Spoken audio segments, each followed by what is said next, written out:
मित्रों नमस्कार। सुधीर पांडे पूर्वांचल के यूट्यूब चैनल पर आपका स्वागत है, अभिवादन है, अभिनंदन है। बात करेंगे मनोज झा। लगातार चाहे वो तेजस्वी यादव हों, चाहे तेज प्रताप यादव हों या मनोज झा हों, जेडीयू हो, सारे लोग लगे हुए हैं। संसद में जो रमेश बिधूड़ी वाली घटना घटी है उसको लेके, संसद में जो उन्होंने बोला है उसको लेके आक्रामक है। आइए पहले मनोज झा को सुनते हैं कि मनोज झा ने क्या बोला है, फिर इनका परीक्षण करते हैं। यह दलाल बने हुए हैं आरजेडी का। इस समय प्रधानमंत्री को घेरने का कोई मौका नहीं चूक रहे हैं। आइए इनको आईना दिखाते हैं कि पहले अपने गिरेबान में झांक के देखिए। पहले इनको सुन लेते हैं, फिर चर्चा करते हैं। आश्चर्य नहीं हुआ, आश्चर्य कतई नहीं हुआ। प्रधानमंत्री जी के वसुधैव कुटुंबकम की सच्चाई यही है। गोडसे को देशभक्त बताने वाला सांसद कौन है, किस पार्टी का है?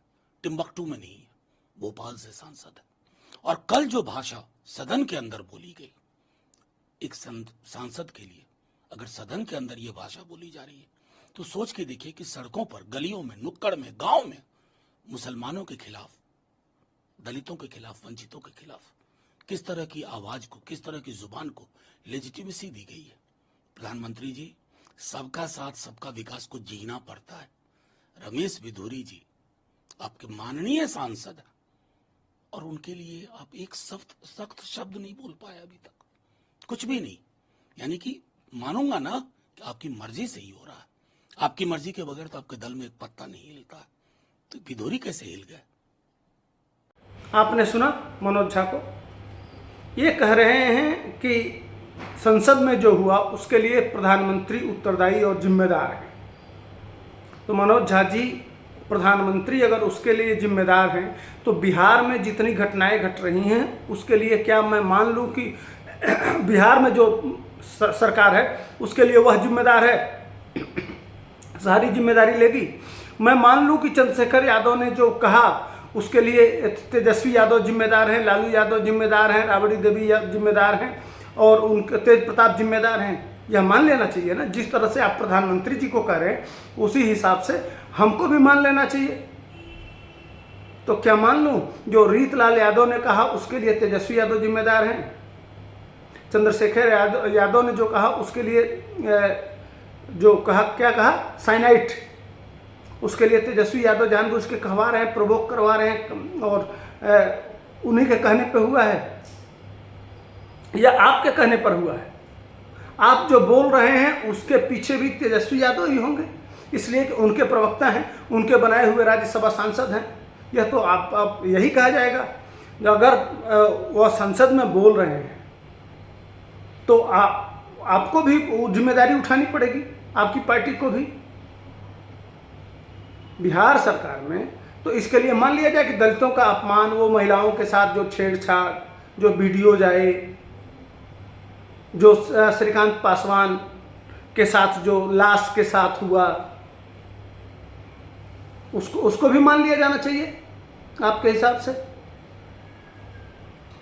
तो आप पहले अपनी जिम्मेदारी ले लीजिए, तब दूसरे पे करिए।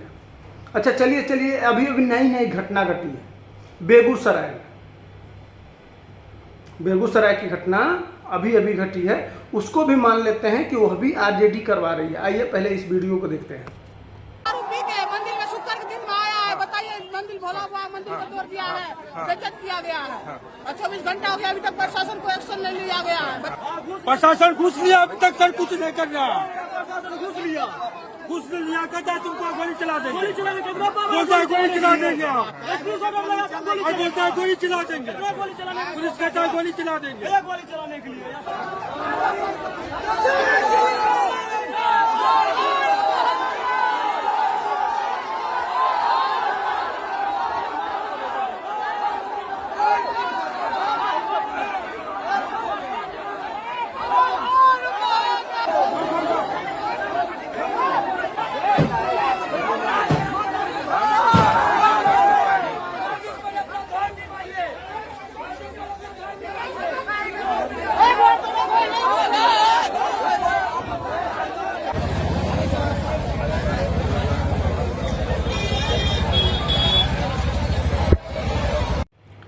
देखा आपने वीडियो?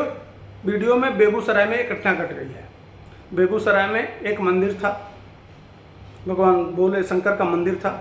मंदिर के आसपास कुछ समुदाय विशेष के लोग जो आरजेडी के प्रबल समर्थक हैं, जो आरजेडी के लोग होते हैं, आरजेडी के साथ माने भिड़े रहते हैं, वह अपना MY जो उनका समीकरण है उसमें Y हटा दीजिए, जो M का समीकरण है वह समझ सकते हैं किस समुदाय से है।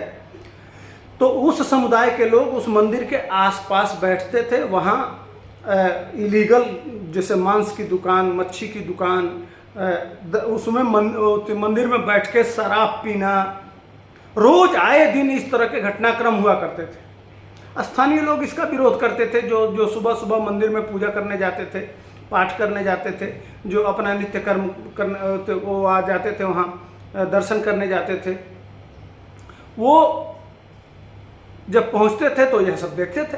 देखने के बाद स्वाभाविक होगा, गुस्सा होगा, इसका विरोध करते थे। विरोध करने के बाद भी लोग नहीं मानते थे। जब लोग नहीं मानते थे तो धीरे धीरे यह बात उग्र होने लगा। लेकिन जो लगातार इस बीच में हिंदू धर्म पे हमला हो रहा है, चाहे वो स्टेलिन का मुद्दा ले लीजिए, चाहे चंद्रशेखर यादव का मुद्दा ले लीजिए, चाहे स्वामी प्रसाद मौर्य को मुद्दा ले लीजिए, चाहे कांग्रेस को ही ले लीजिए, सारे लोग मिलके जो सनातन के विरुद्ध में माने इतने घृणित शब्द कह रहे हैं हिंदू धर्म को हिंदू शब्द ही नहीं है, यह भी कहा जा रहा है। कोरोना से लेके क्या क्या आपने सुना, उसके डिटेल में मैं जाना नहीं चाहता हूँ, लेकिन आपको इसकी जानकारी है।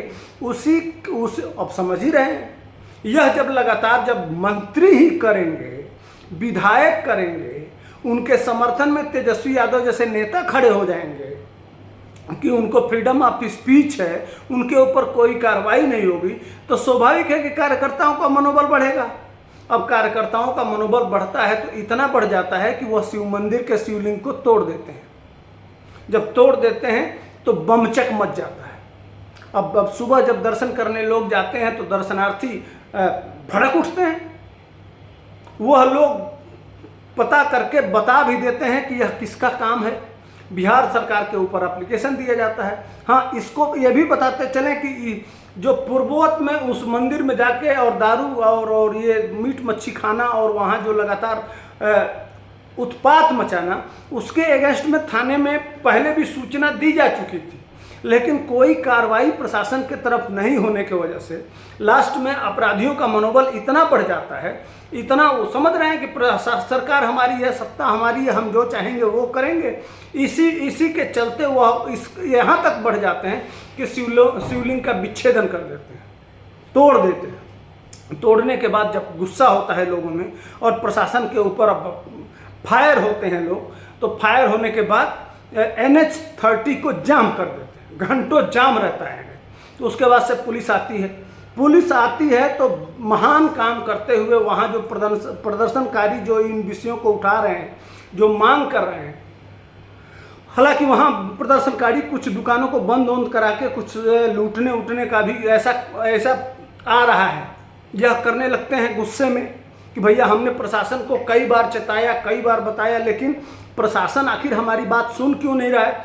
क्या हम पाकिस्तान में तो रहते नहीं, हम बांग्लादेश में तो रहते नहीं हैं, हम अफगानिस्तान में तो रहते नहीं हैं। यहाँ तो हिंदुस्तान है, यहाँ संविधान है, यहाँ लोकतंत्र में सबको जीने का अधिकार है, सबको अपनी पूजा पद्धति के हिसाब से अपना पूजा पाठ करने का अधिकार मिला हुआ है।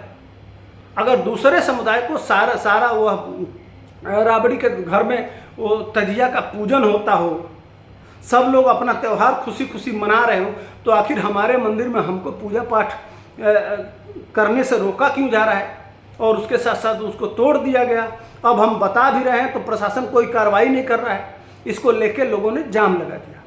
प्रशासन आता है, लाठी चलाता है और जो लोग अभियुक्त हैं उन्हीं को उठा के जेल में डाल दिया जाता है। 4 लोगों की गिरफ्तारी हो गई है और जो बहुसंख्यक समाज है, जो इस मामले का पीड़ित है, जिस समाज के मंदिर का शिवलिंग को तोड़ा गया है, उसको उठा के बंद कर दिया जाएगा। और जिसने तोड़ा पूरा समाज के पास सबूत है, जिसके नाम से लिखित एविडेंस के आधार पर एप्लीकेशन पड़ा है, उसकी गिरफ्तारी इस समय तक नहीं हुई है। वह कहा जा रहा है कि वो घर से भाग गया है, हमने टीम बना दिया है, इस समय तक गिरफ्तारी नहीं हुई है, लेकिन जो पीड़ित पक्ष है उसको उठा के जेल में डाल दिया गया। अब बताइए मनोज झा जी कि यह किसके जिम्मे जाएगा?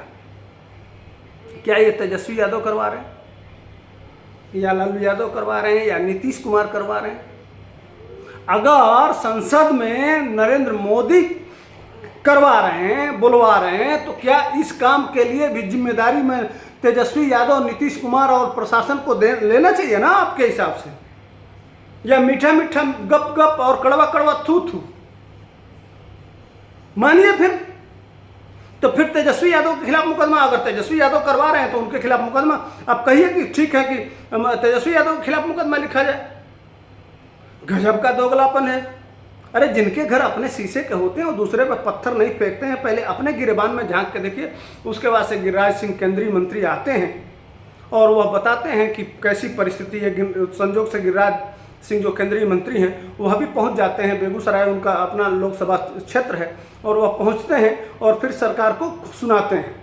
हालांकि लोगों को शांत करने में भी वह काफ़ी योगदान देते हैं, समझाते बुझाते हैं, लेकिन लोगों की गिरफ्तारी भी होती है और तमाम लोगों पर मुकदमा भी लिखा जाता है। वो इस समय जेल में है, हिंदू समाज जेल में है। अब आप सोच सकते हैं कि आप भारत में ही रहते हैं या पाकिस्तान में रहते हैं या अफगानिस्तान में रहते हैं या बांग्लादेश में रहते हैं, इस अब तक जो घटनाक्रम है वो प्रशासन किस तरह से काम कर रहा है, किसके दबाव में कर रहा है, कौन सा कारण हो सकता है, यह आप कमेंट बॉक्स में लिख सकते हैं।